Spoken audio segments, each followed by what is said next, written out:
दोस्तों, यदि आप ललित नारायण मिथिला विश्वविद्यालय से अगर आपने स्नातक में नामांकन लिया है 2024 से 28 सत्र के लिए, तो आप सभी के लिए काफ़ी अच्छी अपडेट है, क्योंकि आप सभी का जो रजिस्ट्रेशन फॉर्म है भराने की जो प्रक्रिया है वो शुरू हो चुकी है। इस वीडियो में मैं बताऊंगा कि किस प्रकार आप सभी को अपना रजिस्ट्रेशन फॉर्म भरना है। स्टेप बाय स्टेप मैं सभी प्रोसेस आपको इस वीडियो में बताऊंगा। इस वीडियो को आप अंत तक देखें, पसंद आए तो इसे लाइक शेयर जरूर करें।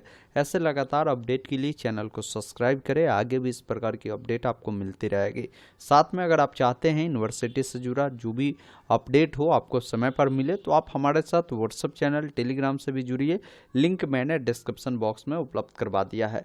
सबसे पहले आपको अपने मोबाइल या लैपटॉप में गूगल ओपन करना है। गूगल में टाइप करना है ऑनलाइन अपडेट एसटीएम। जैसे ही आप इतना लिखते हैं ऑनलाइन अपडेट STM.in का यह ऑफिशियल वेबसाइट आएगा।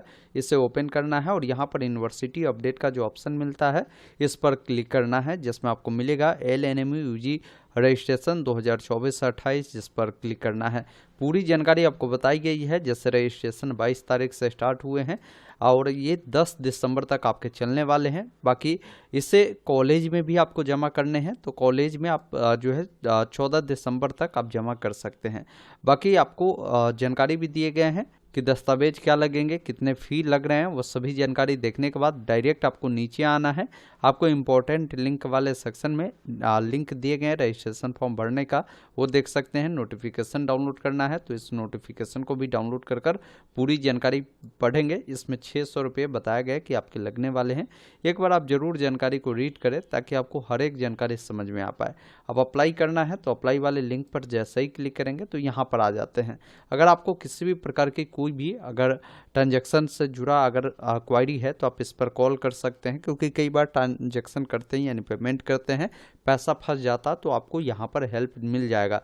अब देखिए, फॉर्म को भरने के लिए आपके पास होना क्या चाहिए, तो आपके पास यूनिक आईडी चाहिए। आप कहेंगे ये यूनिक आईडी मिलेगा कहाँ से? तो जो भी आपने फॉर्म भरा होगा, फॉर्म के जो सिलेक्शन लेटर हो उसमें आपको जो है यहाँ पर यूनिक फॉर्म आईडी मिल जाता है, या फॉर्म भरने में जो प्रिंट आउट मिला होगा उसमें भी जानकारी मिल जाती है। तो यही आपको जो है ये एक यूनिक फॉर्म आईडी दिए गए हैं, इसको आपको नोट कर लेना है।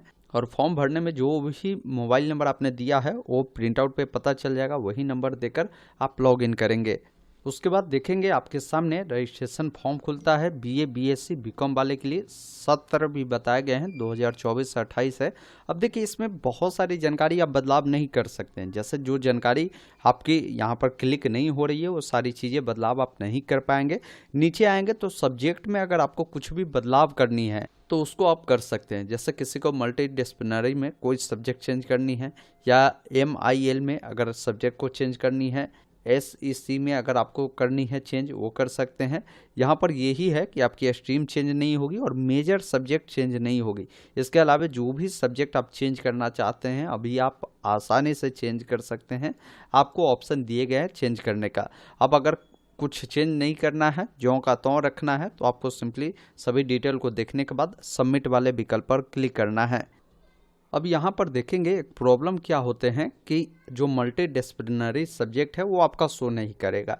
अब इसको कैसे सही करना है, तो देखिए साथियों, मान लीजिए आपका जो ये माइनर सब्जेक्ट है वो हिस्ट्री है, तो आप एक बार क्या करें, यहाँ से कोई अन्य सब्जेक्ट को चुनें। मान लीजिए आप इंग्लिश कर ले, इंग्लिश करेंगे तो ये थोड़ा सा लोडिंग लेगा।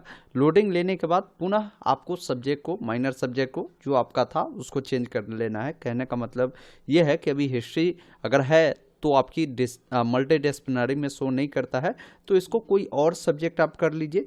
उसके बाद जब सब्जेक्ट यहाँ से चेंज दिखने लगे तो ये ऑटोमेटिक फिल हो जाएगा।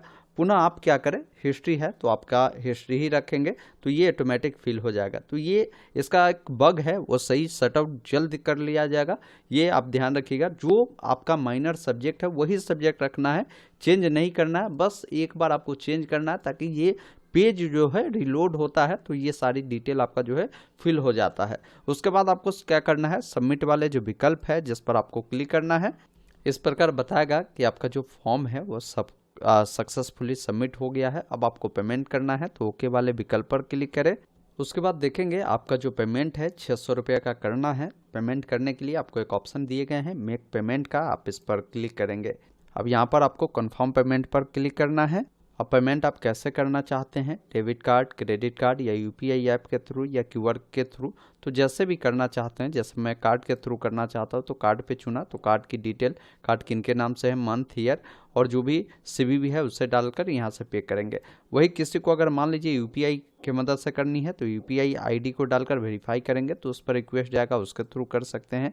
आप चाहते हैं क्यूआर कोड के थ्रू करना तो यहाँ से क्यूआर कोड को भी जनरेट कर सकते हैं। तो आप अपने अकॉर्डिंग देख ले, मल्टीपल ऑप्शन है, नेट बैंकिंग भी है, आप उससे भी कर सकते हैं।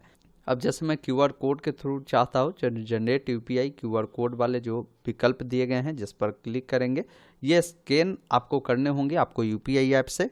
जैसे ही पेमेंट को कर देंगे तो इसको छेड़छाड़ नहीं करना है, ये ऑटोमेटिक जो है इस प्रकार रिलोड होगा और आपका जो पेमेंट है वो सक्सेसफुल कंप्लीट होगा। जैसे मैं देखिए जितना भी समय लग रहा है मैं लगने देता हूँ, उसके बाद इस प्रकार देखेंगे आपका पेमेंट सक्सेसफुल हो चुका है। इसका रिसिप्ट लेना है तो क्लिक हेयर टू प्रिंट वाले विकल्प पर क्लिक करेंगे और नीचे में देखेंगे पेमेंट की पूरी डिटेल मिलेगी कि पेमेंट आपका सक्सेसफुल हुआ है, कैसे आपने किया है। इम्पोर्टेंट चीज़ में इन्होंने एक चीज़ बताया है कि कृपया सुनिश्चित करें कि सभी जानकारी सही है। यदि कोई जानकारी गलत है तो सुधार के लिए आप अपने प्रिंसिपल के थ्रू उन्हें सूचित कर सुधार करवा सकते हैं। और इस कॉपी को अपने भविष्य में किसी भी प्रकार की कोई भी गलती होगी तो वहाँ पर बोलेगा रजिस्ट्रेशन आपने किया उसका स्लिप दीजिए, तो उसके लिए सुरक्षित रखें। और साथ में एक कॉपी आप अपने जो प्रधानाध्यापक है यानी जो भी कॉलेज है वहाँ जाकर आप जरूर जमा कर दीजिएगा। तो ये सारी चीज़ें हैं साथियों, मैंने आपको पूरी स्टेप बाय स्टेप प्रोसेस दिखा दिया कि कैसे आपको रजिस्ट्रेशन फॉर्म को भरना है, मैंने लिंक दे दिया है। अब आप सभी से मैं रिक्वेस्ट करूंगा कि आप हमारे साथ व्हाट्सएप चैनल, टेलीग्राम से जुड़िए, हर एक अपडेट मैं वहाँ देता रहता हूँ। धन्यवाद, जय हिंद।